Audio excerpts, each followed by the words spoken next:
தமிழுக்கு நிகர் தமிழே, தமிழனுக்கு நிகர் எவரே. 2 அடியில் நம்மால் எதுவும் செய்ய இயலாது என்று எண்ணும் மனிதனிடத்தில் 2 அடி குரலில் எதையும் நம்மால் செய்ய முடியும் என நம்பிக்கையை ஊக்குவித்தது திருக்குறள். வணக்கம் குழந்தைகளே. வணக்கம் பகலவன் ஐயா. இன்னைக்கான குறளை நம்ம பார்ப்போமா? ஓ, பார்க்கலாமே. சரி, பாடத்துக்குள்ள போலாம். இன்னைக்கான குறள் அதிகாரம் 108 கயமை. குறள் எண் 1077.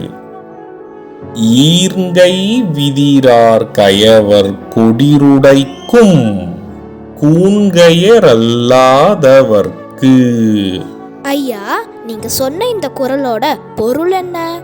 இதற்கான பொருள், கைநலமின்றி உழைத்து பிழைக்க முடியாது போன மெலியோர்க்கு கயவர் எச்சில் கையை கூட உதரமாட்டார்.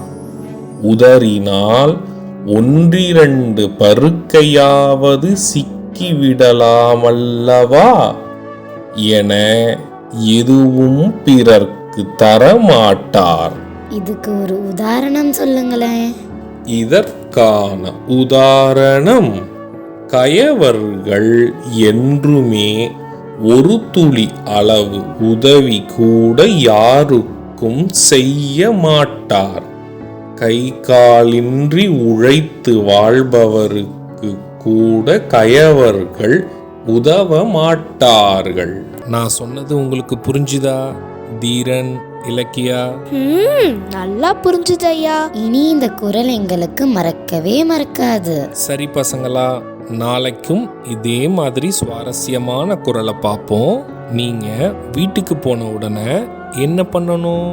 இன்னைக்கு நாங்க படிச்ச குறளை அப்பா அம்மா கிட்ட சொல்லி காட்டுவோம்.